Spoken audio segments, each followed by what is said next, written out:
This might look like a death ray, but it's not.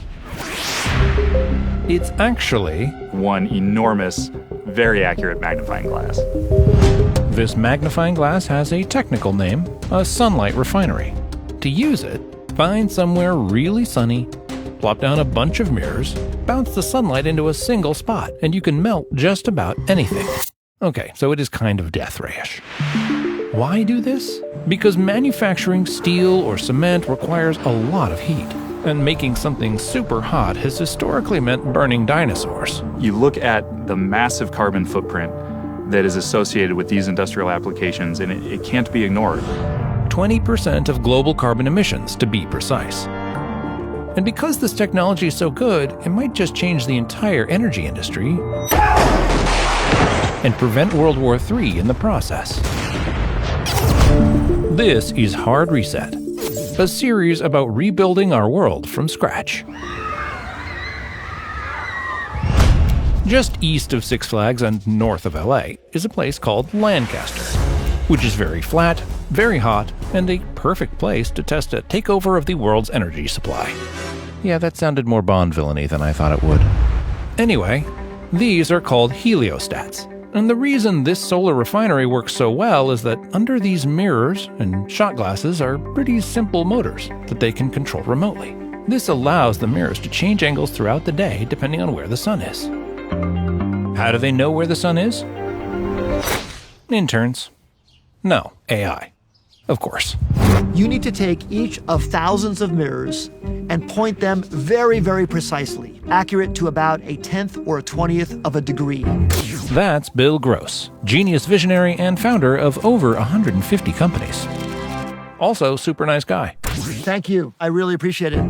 At the top of the tower, high-resolution cameras monitor the position of the mirrors below. You can actually see the two at the top are the easiest to pick out because they're on booms above the receiver. So Heliogen gets all those mirrors to reflect sunlight into that big target at the top. So what we've got just above us is the solar receiver. So you can see that's what we saw from ground level. That's where that concentrated sunlight is focused when the field is operating. The cameras know if the mirrors are bouncing into the sun because those cameras are assessing the quality of the sky's blue. Let's break that down with Steve, who has cool tattoos. This is my robot battle armor. What I have here is a jungle on an alien planet with robots tending the garden. And is in charge of the technology stuff here. What these cameras see is a reflection of the sky close to the sun. Close to the sun, the sky appears very bright from the scattered sunlight coming through it. And the further away from the sun you look, the darker or less bright that patch of sky appears to be. So the cameras look at the color blue, and the AI uses that information to assess the distance from the sun, deduce the orientation of the mirror, and therefore where the beam is going. So every few seconds, we get a measurement of where that beam is going, and we can command the heliostat to make small corrections to optimize its tracking. In this industry, that is a complete game changer. Because now we don't rely on the hardware to be so precise. We have software to make it precise, so it really changes everything about how that plant operates and allows us to reach higher performance levels at a much lower cost. So software that controls accuracy, not hardware. And the more accurate those mirrors can be throughout the day, the fewer of them they actually need. More importantly, it allows Heliogen to do something that no other concentrated solar refinery has been able to do. Generate temperatures north of 1,000 degrees Celsius. People have done mirror concentration before, but they've achieved 400 degrees, 500 degrees. We've achieved 1,500 degrees. That heat is important because solar energy needs to be used immediately or stored somehow. Batteries are expensive and problematic, but you know what's cheap and safe? Just normal rocks. You have a rock collection? It's a mineral collection. And we take that high temperature and we bring it down into a rock bed. We literally heat rocks to 1,000 degrees centigrade. The temperatures are so high, the metal actually can't take it. So we put the insulation on the inside to protect the steel from those high temperatures. If you heat rocks to 1,000 degrees centigrade with the photons, they now stay hot even after the sun goes down. Those rocks are in an insulated tank, like a thermos, and they'll stay hot for a week. Those rocks act as batteries, storing energy that can be used to generate power 24 hours a day. It allows us to power things that need to run around the clock. And civilization does run around the clock. But wait a minute, haven't we heard this all before? How solar energy is going to revolutionize the world? The difference here seems to be that everything at Heliogen is built around scale. This plant we went to is only a test facility, 400 heliostats. A proper sunlight refinery will be 40,000 heliostats. So 100 times as much solar collector as what we have here. To build refineries all over the world, they're betting on small. Make all the mirrors small so they can be factory produced and make them easy to roll out because we don't need cranes or heavy equipment to deploy them. Our vision was to make this like farming, so we could cover lots of ground very inexpensively, almost like a harvester or a tractor planting rows of seeds. That is critical because to power the Earth, we need to cover hundreds of square miles, which is actually not that much to power the whole planet. Really? But covering hundreds of square miles needs to be done cost effectively. We essentially designed this to be highly automated, robotic tractors that can carve the trenches, place the heliostat foundations, pour the concrete, and then the drives and the mirrors are set on afterward in a very efficient way.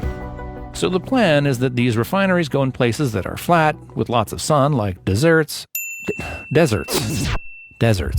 Then they take that concentrated sunlight, convert it to electricity, put that electricity through an electrolyzer, and split a water molecule to get hydrogen. Green hydrogen can be put in pipelines and moved thousands of miles, or put on ships and moved across oceans.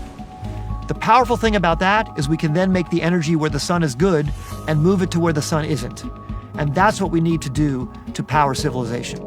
Beating the price of fossil fuels is the only thing that matters, because otherwise people will keep burning fossil fuels if they're cheaper.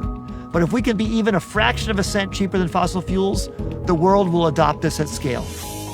And so what happens if this is adopted at scale? Let's picture a scenario where the world is powered by the sun, mirrors, and rocks. My dream, by the end of this decade, would be to have 1,000 towers in the southwest United States, 1,000 towers in Australia, and 1,000 towers in the Middle East and North Africa.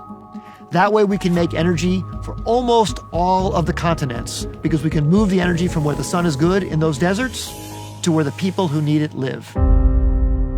In total, it would take an area about the size of Alaska to produce enough energy to meet today's consumption rates. And with that, we could change the environment and geopolitics.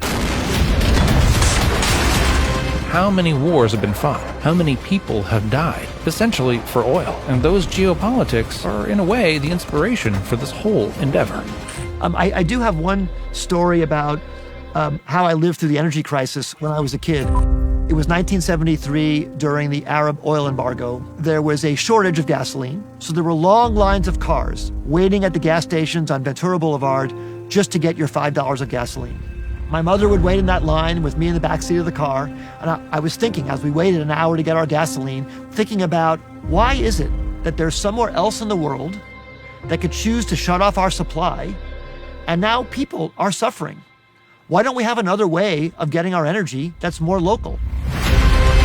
We have regular conversations about climate refugees and about the wars that are fought over fossil fuels. We are looking to stabilize the global politics. The sun is the most evenly distributed natural resource we have, except for air. So why can't we take that resource and convert it to the energy we need near where we are and not have to take it from someone else far away? So I feel like my whole life and everything I learned allows me to be in the right place at the right time to make a positive difference on this thing that the world cares about so much right now.